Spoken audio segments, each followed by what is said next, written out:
Hello friends, mission IAS में आपका स्वागत है। आज हम विजन आईएएस के 16 दिसंबर वाले डेली करंट अफेयर्स डिस्कस करेंगे। So friends, let's move to the first article. Basically UN development programme यानी कि यूएनडीपी इन्होंने ह्यूमन डेवलपमेंट रिपोर्ट 2020 रिलीज किए हैं। अब क्या सिग्निफिकेंस है रिपोर्ट का और क्या फाइंडिंग है उसके बारे में जानते हैं। इस साल का जो रिपोर्ट रिलीज किया गया है उसका theme basically human development and anthropocene title रखा गया है। ये एंथ्रोपोसीन का सिग्निफिकेंस बहुत ही है। कैसे? क्योंकि यूपीएससी के प्रीलिम्स में एंथ्रोपोसीन जस्ट स्टेटमेंट के ही रूप में क्वेश्चंस पूछ लिए गए थे, तो हम जानेंगे एंथ्रोपोसीन का क्या मतलब होता है। Basically anthropocene is an informal geological time which describes an era in which humans are a dominant force shaping the future of the planet Earth। आपने ज्योग्राफी में अर्थ के जियोलॉजिकल पास्ट के बारे में डेफिनेटली जाना होगा कि कैसे जो अर्थ का पास्ट है वो डिफरेंट टाइम पीरियड में डिमार्केटेड है। Let's say eon, era, period. आपने प्लेस्टोसीन आइस एज का भी नाम सुना होगा। तो उसी से जुड़ा एक प्रकार से एंथ्रोपोसीन टर्म है।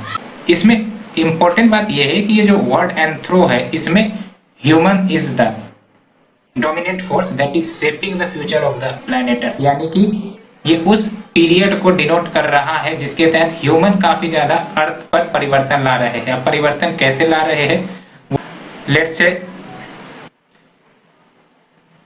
कि वो डिफोरेस्टेशन कर रहे हैं। डिफोरेस्टेशन के कारण कटिंग ऑफ फॉरेस्ट और उसके कारण लैंड डिग्रेडेशन हो रहा है। उसके बाद आप डैम को देख लीजिए, डैम बनाए जा रहे हैं तो जो फिजियोग्राफी है अर्थ सरफेस की उसको डिस्ट्रक्ट किए जा रहे हैं along with huge green house gas emission. ये सब के कारण भी हमारा जो अर्थ है वो काफी ज्यादा एक प्रकार से डिस्टर्ब हो रहा है। तो ये सब जो डिस्टर्बेंसेस ह्यूमंस क्रिएट कर रहे हैं अर्थ के ऊपर, ये पहले के मुकाबले काफी ज्यादा इम्पैक्ट ला रहा है, जिसके कारण मेराइन बायोडायवर्सिटी या बायोडायवर्सिटी ये सबको नुकसान पहुंच रहा है। तो इसीलिए कहा जा रहा है इस फेज को एंथ्रोपोसीन, क्योंकि human is changing the earth. तो इस टर्म को आप बढ़िया से याद रखिएगा। Human development index is also release as a part of human development report. Basically human development report के साथ साथ ये ह्यूमन डेवलपमेंट इंडेक्स भी रिलीज किए जाते हैं। अगर हम ह्यूमन डेवलपमेंट इंडेक्स की बात करें तो बेसिकली ये किसी भी देश में ह्यूमन डेवलपमेंट कितना हुआ है उसको मेजर करता है। क्या पैरामीटर्स ये अडॉप्ट करता है? तो लाइफ एक्सपेक्टेंसी यानी कि ऑन एवरेज व्यक्ति कितने साल तक जी पाता है।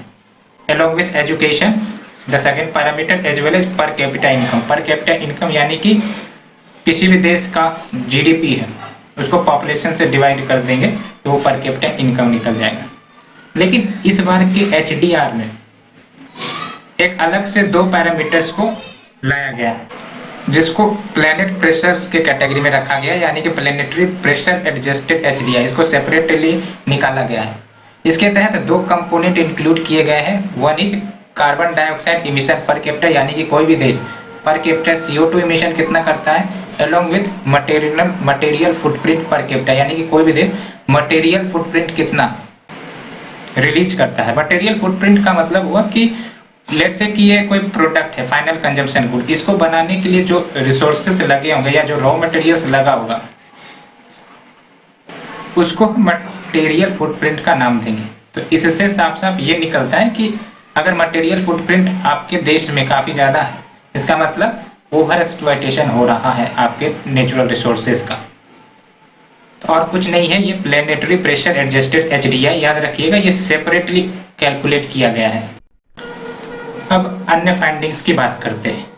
तो बेसिकली एचडीआई रिपोर्ट में कहा गया है कि पूरे वर्ल्ड में कोई भी ऐसा देश नहीं है जिन्होंने हाई ह्यूमन डेवलपमेंट को अचीव किया हो विदाउट पुटिंग इमेंस स्ट्रेन या प्रेशर ऑन द प्लैनेट। यानी कि अगर यूरोपियन देश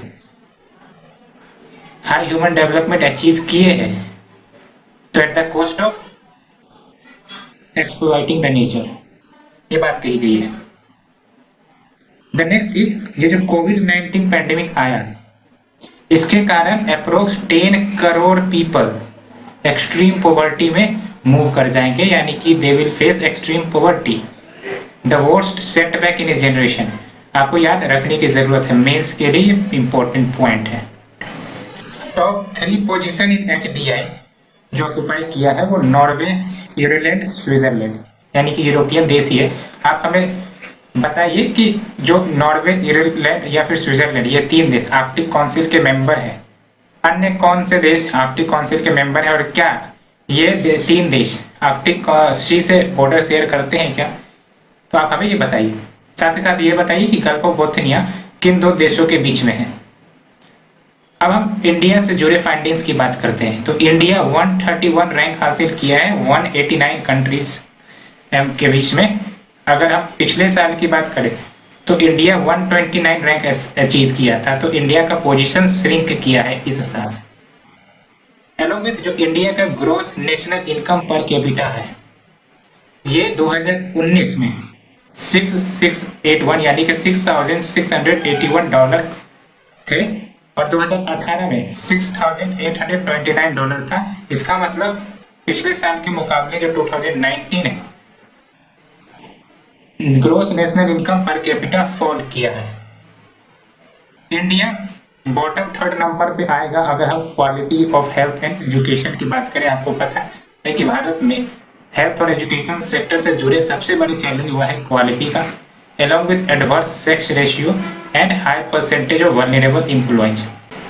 high percentage of vulnerable employees यानी कि इनके जॉब सिक्योरिटी को कोई गारंटी नहीं है। जैसे एग्रीकल्चर में काम कर रहे लोग हैं, ये सब वल्नरेबल एम्प्लॉयज हैं, तो इनका शेयर काफी ज्यादा है, ये रिपोर्ट में बताया गया है। इसके बारे में मैंने जान लिया फ्रेंड्स। अब let's move to the next article.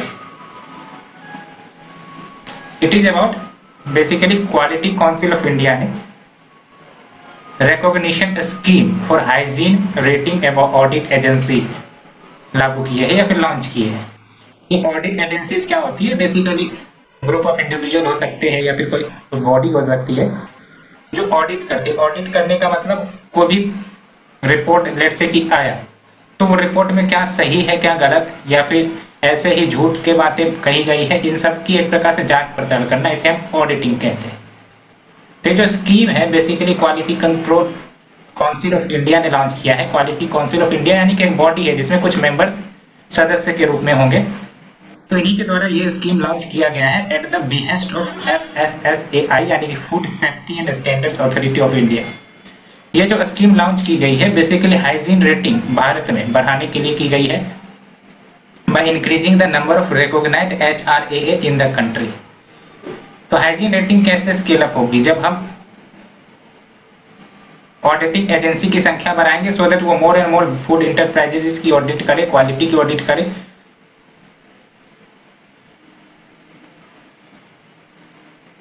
The next is recognised HRAA will be responsible for verifying the compliance with food hygiene and safety procedures under food hygiene rating scheme which is laid down by the FSSAI। Basically ये जो HRAA होंगे इनको जिम्मेदारी दी गई है कि ये food hygiene and safety procedures which is under food hygiene rating scheme that has been laid down by FSSAI, उनको फूड इंटरप्राइजेज या इंडस्ट्री फॉलो कर रही है या नहीं कर रही है उनको वेरीफाई करने का काम करेंगे। फूड हाइजीन रेटिंग स्कीम क्या है? तो बेसिकली ये स्कीम 2019 में लॉन्च की गई थी यानी कि 1 साल पहले, और ये बेसिकली सर्टिफिकेशन सिस्टम है यानी कि एक प्रकार से इस स्कीम के तहत सर्टिफिकेट दिया जाता है फूड बिजनेसेस को जो फूड डायरेक्टली कंज्यूमर को प्रदान करते हैं। अब ये फूड बिजनेसेस क्या है? तो फूड बिजनेसेस की अगर हम बात करें तो ये होटल्स हो गए, रेस्टोरेंट्स हो गए, कैफेटेरियाज हो गए, ढाबा हो गए, या सिर्फ ये सब जो फूड प्रदान करते हैं, मीट रिटेल स्टोर्स हो गए, तो ये स्कीम इनके ऊपर लागू होता है। तो अगर ये फूड इंटरप्राइजेज सर्टेन पैरामीटर्स को फुलफिल करती है तो उनको ये सर्टिफिकेशन दिया जाता है। तो food businesses are rated on the basis of food hygiene and safety, यानी कि जो होटल्स है उनके फूड में कितनी हाइजीन के पैरामीटर्स है या फिर सेफ्टी है, उस आधार पर इनको रेटिंग दी जाती है found at the time of inspection. साथ ही साथ ये जो स्कोर दिए जाते हैं ऐसे फूड इंटरप्राइजेस को वो 1 से 5 के बीच दिए जाते हैं as per their hygiene and food safety compliance.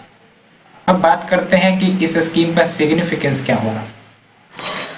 तो डेफिनेटली अगर कोई फूड इंटरप्राइजेज ऐसे सर्टिफिकेशन को हासिल कर पाती है तो जो कंज्यूमर्स होंगे वो इन्फॉर्म्ड डिसीजन ले पाएंगे या चॉइसेस उनको मिलेगी कि वो वैसे फूड आउटलेट्स पे जाएं जहां पे उनको बेस्ट क्वालिटी ऑफ फूड्स मिलेगी। अब पता कैसे चले बेस्ट क्वालिटी ऑफ फूड कहाँ मिलेगी, तो इस सर्टिफिकेशन के माध्यम से उनको पता चल जाएगा। साथ ही साथ फूड बिजनेसेस को इनकरेज किए जाएंगे कि वो हाई हाइजीन स्टैंडर्ड्स को अडॉप्ट करें and to sustain them to showcase the same to consumer.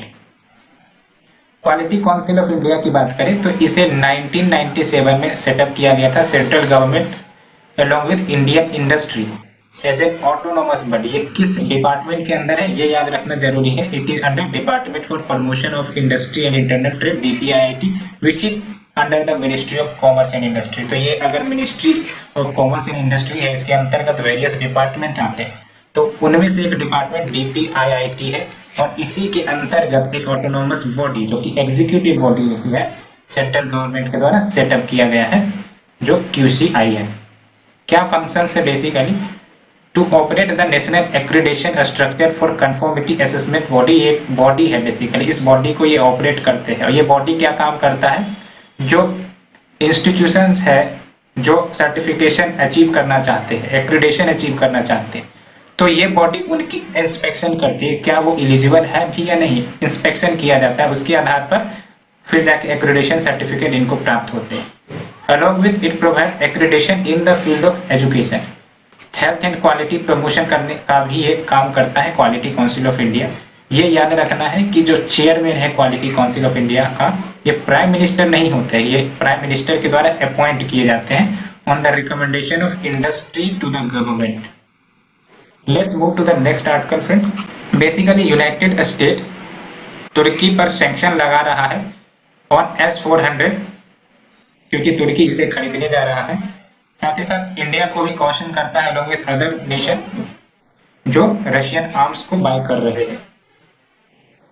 US ने इस सैंक्शन को कैसे लगाया है, किस आधार पर लगाया है, तो यूएसए का अपना CAATSA एक्ट है। बेसिकली यही एक्ट के मदद से उन्होंने सैंक्शंस लगाए हैं तुर्की के ऊपर बिकॉज तुर्की S-400 air defence system Russia से खरीद रहा है। आपको पता है कि रशिया और यूएसए के बीच दोस्ती नहीं बल्कि दुश्मनी शुरू से चलती आ रही है। तो यूएसए रशिया के पॉलिसी को सपोर्ट नहीं करेगा या फिर रशिया यूएसए के पॉलिसी को सपोर्ट नहीं करता है, तो इसका इम्पैक्ट क्या होगा बिकॉज भारत भी S-400 air defence system next year Russia से मंगा रहा है।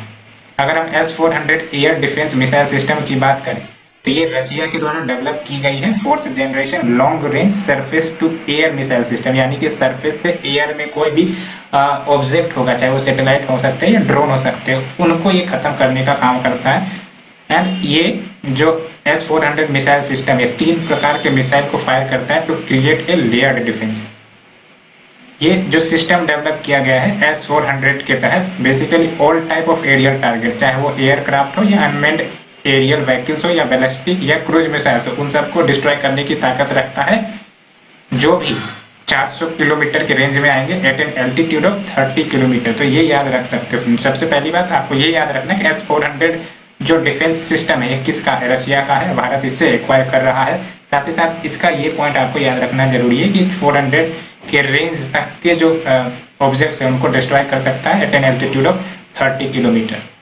अब ये CAATSA यूएसए का एक्ट है बेसिकली, है ना, यूएस फेडरल लॉ जो सैंक्शंस लगाता है ईरान के ऊपर, नॉर्थ कोरिया के ऊपर एज वेल एज रशिया के ऊपर। इस एक्ट के तहत यूएस प्रेसिडेंट को एक प्रकार से ताकत मिल जाती है कि वो सैंक्शन लगा सकते हैं ऑन ए पर्सन या country which has been engaged in significant transaction with Russian defence and intelligence sectors. तो अगर काटसा इंप्लीमेंट हो जाता है इन इट्स स्ट्रिंजेंट यानी कि प्योर फॉर्म तो डेफिनेटली इंडिया के डिफेंस प्रोक्योरमेंट जो रशिया से करता है, आपको पता है रशिया से भारत काफी ज्यादा इंपोर्ट करता है डिफेंस सिस्टम, तो डेफिनेटली इसका अगर प्रॉपर इंप्लीमेंट होगा तो इंडिया भी ऐसे इकोनॉमिक सैंक्शंस या फिर सैंक्शंस का एक प्रकार से भारत को भी झेलना पड़ेगा। It will also impact Indo US tie and will dent the image of US being a reliable partner for India while it is projecting India as a key player in its Indo-Pacific strategy। तो basically Indo US ties को भी प्रभावित करेगा Let's move to the next article, friends. It is about UNESCO launches 2020 state of the education report for India. आपको याद prelims के लिए रखना है कि state of the education report किसके द्वारा लॉन्च किया गया है, तो बेसिकली यूनेस्को के द्वारा। आप हमें बताइए यूनेस्को का फुल फॉर्म क्या होता है। इस बार का जो SER रिपोर्ट है ये technical and vocational education and training पर ज्यादा फोकस कर रहा है। क्या है ये technical and vocational education and training यानी कि TVET? एक प्रकार से ये कॉम्प्रिहेंसिव टर्म है जिसके तहत वैसे टेक्नोलॉजी की स्टडी या वैसे साइंस की स्टडी की जाती है, अलोंग विथ प्रैक्टिकल स्किल्स भी एक्वायर किए जाते हैं उस फील्ड से जुड़े हुए, जो एक प्रकार से economic day to day economic या सोशल लाइफ में एम्प्लॉयमेंट प्रदान कर सके। आपने सुना होगा कि कैसे भारत में इलेक्ट्रिशियन है, प्लम्बर्स है या फिर कारपेंटर्स है, ये सब क्या है सर्टेन अमाउंट में ये ट्रेनिंग प्राप्त करते हैं, उसके बाद ये डे टू डे चैलेंजेस को सॉल्व करते हैं। तो इन्हीं सब जो लोग हैं या जो ये सब फील्ड है इनको हम TVET के टर्म में रखते हैं। It aims to support the government which has already announced skill development as a key national priority under Skill India Mission। आपको पता है भारत ने स्किल इंडिया मिशन लॉन्च किया था जिसके तहत जो हमारे युवा हैं उनको स्किल डेवलपमेंट प्रदान करने की बात कही गई थी। तो इस TVET के माध्यम से गवर्नमेंट को सपोर्ट किया जाएगा स्किल डेवलपमेंट को एक्वायर करने में। क्या सिग्निफिकेंस है TVET का, यानी कि ऐसे ट्रेनिंग हम अगर इंडिविजुअल्स को यूथ को देते हैं तो क्या सिग्निफिकेंस होगा? तो डेफिनेटली यूथ एम्प्लॉयमेंट बढ़ेगी। कैसे बढ़ेगी? जब ये सब लोग काम करेंगे इस फील्ड में तो डेफिनेटली एम्प्लॉयमेंट तो बढ़ेगी, साथ ही साथ इंटरप्रेन्योरशिप। अब कोई इलेक्ट्रिशियन है, उन्होंने अपना शॉप खोल लिया, मोबाइल रिपेयरिंग शॉप खोल लिया, तो धीरे धीरे वो और भी ग्रो हो सकते हैं और ज्यादा इनकम कमा सकते हैं, तो इंटरप्रेन्योरशिप क्वालिटी भी डेवलप होने लगती है। Along with it promoting equity and gender equality। कैसे जेंडर इक्वलिटी? अब ये ट्रेनिंग जो लिए जाएंगे, ये स्किल एक्वायर किए जाएंगे, कोई जरूरी तो नहीं ओनली मेल कैंडिडेट ही एक्वायर करे, it can be acquired by the female also. तो इसका मतलब ये है कि फीमेल को भी अपॉर्चुनिटी मिलता है कि वो ऐसे ट्रेनिंग हासिल करे और एम्प्लॉयमेंट भी अचीव करे।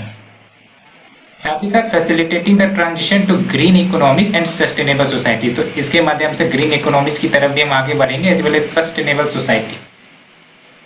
क्या हाईलाइट रहे हैं इस रिपोर्ट के, इसके बारे में बात करते हैं। तो बेसिकली इस रिपोर्ट में कहा गया है कि जो विजन फॉर क्वालिटी TVET इसमें बोला गया है, which is also a part of या विजन ऑफ इंडिया का जो नया नेशनल एजुकेशन पॉलिसी रिलीज हुआ है, जिसके तहत सारे एजुकेशनल इंस्टीट्यूशन जो भारत में परफॉर्म कर रहे हैं इनको इंटीग्रेट करना पड़ेगा वोकेशनल ट्रेनिंग के क्षेत्र में, सो दैट इनको प्रैक्टिकल ट्रेनिंग मिल सके ऐसे वर्क की, और ये कहीं भी जाके जहां जरूरत हो वहां पे ये फ्यूज हो सके। करंट स्टेटस ऑफ TVET की बात करें तो अभी more than 1000 colleges presently running the special under graduate bachelor of vocation, यानी कि 1000 से भी ज्यादा कॉलेजेस अब हो गए हैं भारत में जो इस प्रकार के TVET प्रोग्राम चला रहे हैं।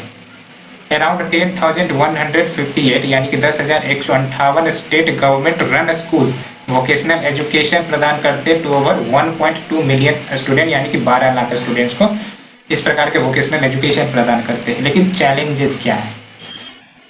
Countering privileged mind among students and parents that TVET is inferior. आपको पता है कि इंजीनियर कोई करता है और कोई अगर इस प्रकार की ट्रेनिंग अचीव करता है तो दोनों में इन्फीरियरिटी वाला कंपैरिजन हो जाता है। जैसे डिप्लोमा हो गया और एक प्रकार से बैचलर्स हो गया, तो दोनों में एक डिप्लोमा में इन्फीरियरिटी वाली बात आ जाती है। तो उसी प्रकार से अगर कोई व्यक्ति इस ट्रेनिंग को अचीव करता है तो जो प्रिवेलेंट माइंड सेट है स्टूडेंट्स के बीच, प्रिवेलेंट पेरेंट्स के बीच, उनको काउंटर कर पाना थोड़ा मुश्किल होता है, जिसके कारण पेरेंट्स भी कभी कभी अपने बच्चे को इस फील्ड में जाने से रोकते हैं। कौन पेरेंट्स चाहेगा कि उसका बेटा प्लम्बरिंग सीखे अगर उसे अपॉर्चुनिटी है बैचलर्स करने की? तो वही बात हो जाती है prevalent mindset. Need to provide inclusive access to TVET, यानी कि TVET को हमें इंक्लूसिव एक्सेस प्रदान करना है, यानी कि हमें वोमेन को भी ये ट्रेनिंग देनी है।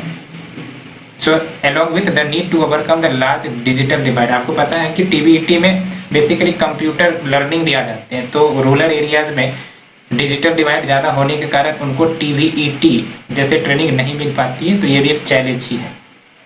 Let's move to the short news, friends।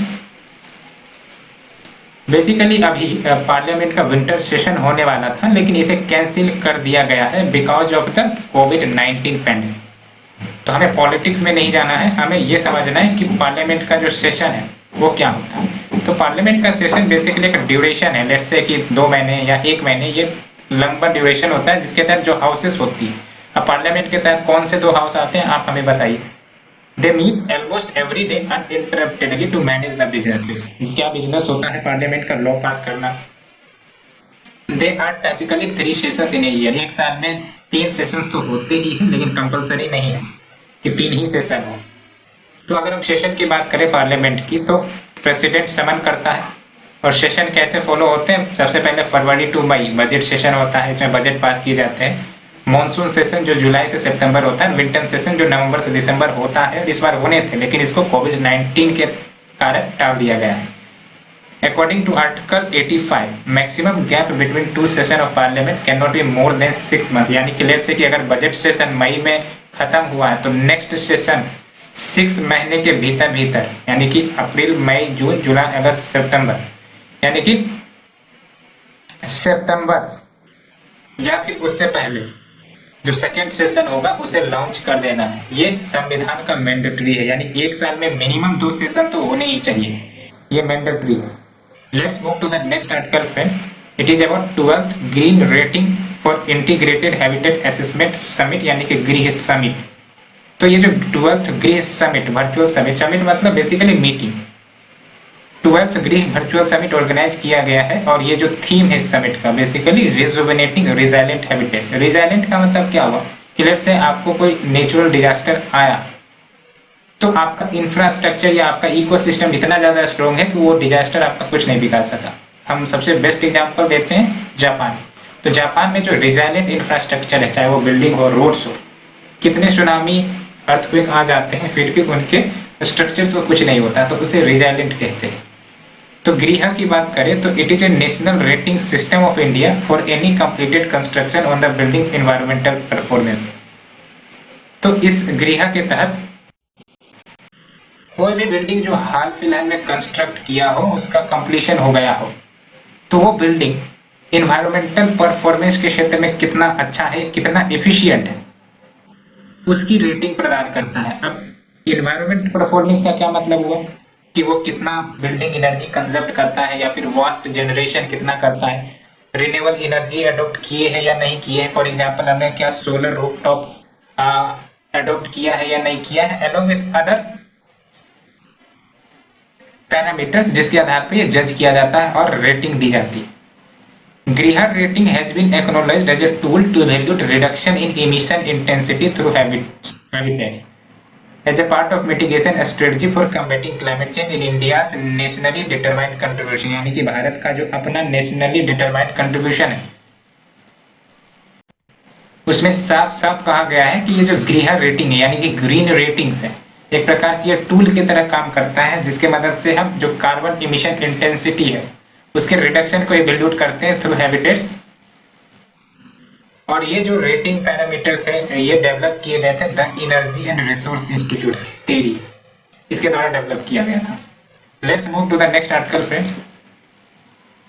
It is about national family health survey on the use of internet. आपको पता है हाल ही में national family health survey report जारी किया गया, ये फर्स्ट फेज ही है, आगे अन्य रिपोर्ट भी आएंगे। तो इंटरनेट यूजेस के बारे में क्या बोलता है ये रिपोर्ट, इसको जानते हैं। इस सर्वे के अनुसार जो अर्बन रूरल गैप है as well as gender divide with respect to use of internet in 20 states and 22 states and union territory, उसके बारे में बता रहा है।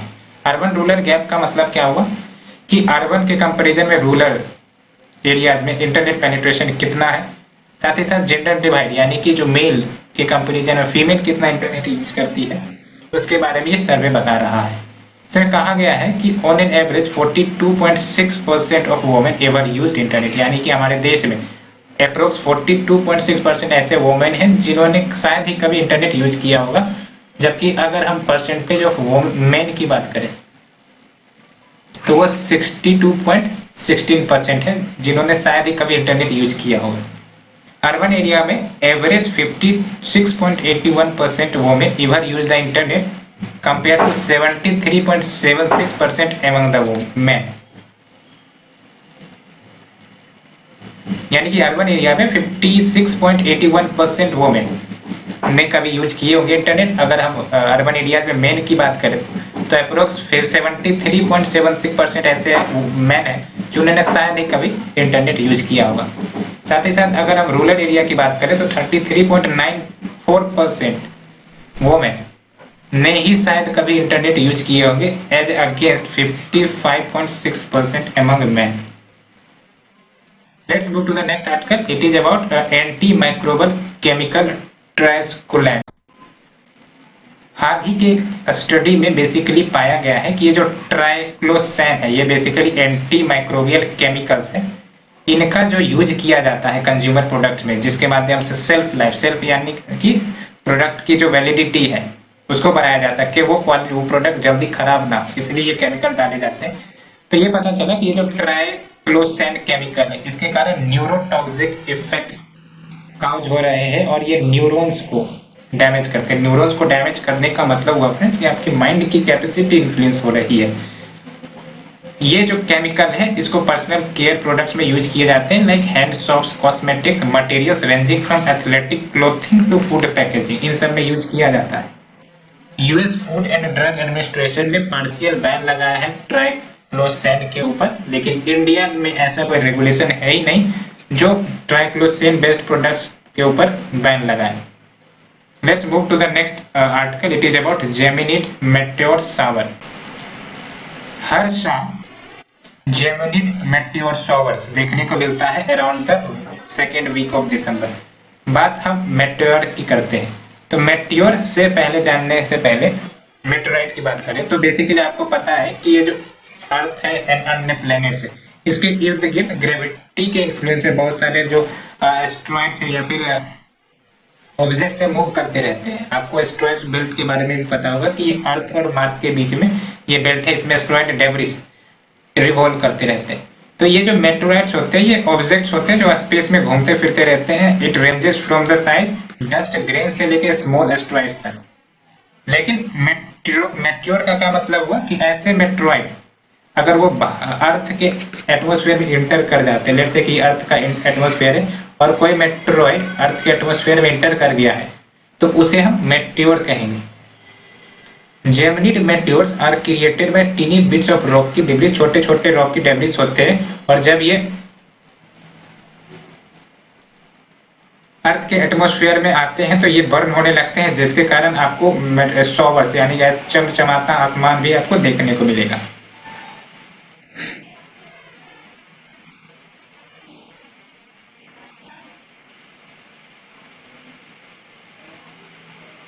है ना। तो basically Geminid meteorites tiny bits of rocky debris के द्वारा क्रिएट किए जाते हैं, set from a small asteroid 32 Phaethon. इस एस्टेरॉइड से ये जो रॉकी डेब्रिस होते हैं वो स्प्रेड होते हैं और अर्थ के एटमॉस्फेयर में इंटर करते हैं, उसके बाद बर्निंग शुरू होती है तो आपको सॉवर की तरह नजर आता है। ये जो फेटम लूप्स, ये जो फेटम बेसिकली एस्टेरॉइड है ये सन के इर्द गिर्द चक्कर लगाते हैं एवरी 1.4 ईयर्स में in orbit that approaches the sun closer than any other known asteroid। ये याद रखना है, पूछ लिया जा सकता है फेथोन रिसेंटली इन न्यूज किसके बारे में, तो it is nothing but asteroid है और 1.4 ईयर्स में रोटेट करता है, ये याद रखना है। Let's move to the next in the article. It is about Mamallapuram. Mamallapuram art and culture history के पर्सपेक्टिव से काफी ज्यादा इंपॉर्टेंट है फ्रेंड, और ये ममल्लपुरम यूनेस्को का वर्ल्ड हेरिटेज साइट भी है तमिलनाडु में। ये जो ममल्लपुरम है it was one of the major port cities by the 7th century within the Pallava kingdom. Pallava kingdom 7th century के दौरान रूल किया था, तो उस समय ये ममल्लपुरम तमिलनाडु के कोस्ट में मेजर पोर्ट सिटीज के रूप में फेमस था और it was also the second capital. याद रखना पल्लवास का फर्स्ट कैपिटल नहीं था, इट वाज सेकंड कैपिटल। आप हमें बताइए पल्लवास का फर्स्ट कैपिटल कौन था, या कैपिटल कौन था? किंग नरसिम्हा वर्मन 1 इस सिटी को बेसिकली टाइटल दिया Mamalla which means the great wrestler. Architectural heritage of Mamallapuram में क्या क्या आपको देखने को मिलते हैं? Shore temple, descent of Ganga या अर्जुनाज पेनेस, पंचरथ, 12 केव। ये याद रखने की जरूरत है, यूपीएससी ऐसे क्वेश्चन डेफिनेटली पूछती है और ममल्लपुरम काफी ज्यादा न्यूज में भी रहा है पिछले 1-2 सालों से। Next article is about Eswatini, Eswatini also known as Swaziland. और स्वाजीलैंड कहाँ पे है, इससे आपको मैप में लोकेट करने की जरूरत है। आप देखिए स्वाजीलैंड कहाँ पर है। It is a landlock countries in southern Africa. आप सदर्न अफ्रीका में जाइए और यहाँ पे बेसिकली लैंडलॉक कंट्रीज के रूप में स्वाजीलैंड मिलेगा। इसी को हम इस्वातिनी भी कहते हैं। And it borders by Mozambique to its north east and South Africa to its north west and south. ये साउथ अफ्रीका के ही विदिन में आपको ये स्वाजीलैंड मिल जाएगा। India has been extending training under the Indian Technical and Economic Cooperation Program। भारत basically ITEC programme चलाता है। As well as ICCR scholarship भी चलाता है फॉर यूजी यानी कि अंडर ग्रेजुएट, पोस्ट ग्रेजुएट या doctoral studies to these peoples who belongs to Swaziland every year. तो कॉपरेशन बढ़ाने का प्रयास किया जा रहा है इन देशों के साथ, सो दैट इन देशों का भी डेवलपमेंट हो सके। आपको स्वाजीलैंड का लोकेशन जरूर जानना है फ्रेंड्स, ये आपको बताना है। तो ये थी हमारी आज की लेक्चर। होप आपको ये पसंद आ रही हो, और आपको अगर पसंद आ रही है तो डेफिनेटली इसे लाइक कर दे फ्रेंड्स, शेयर कर दे और कमेंट कर दे। Thank you friend, thank you very much.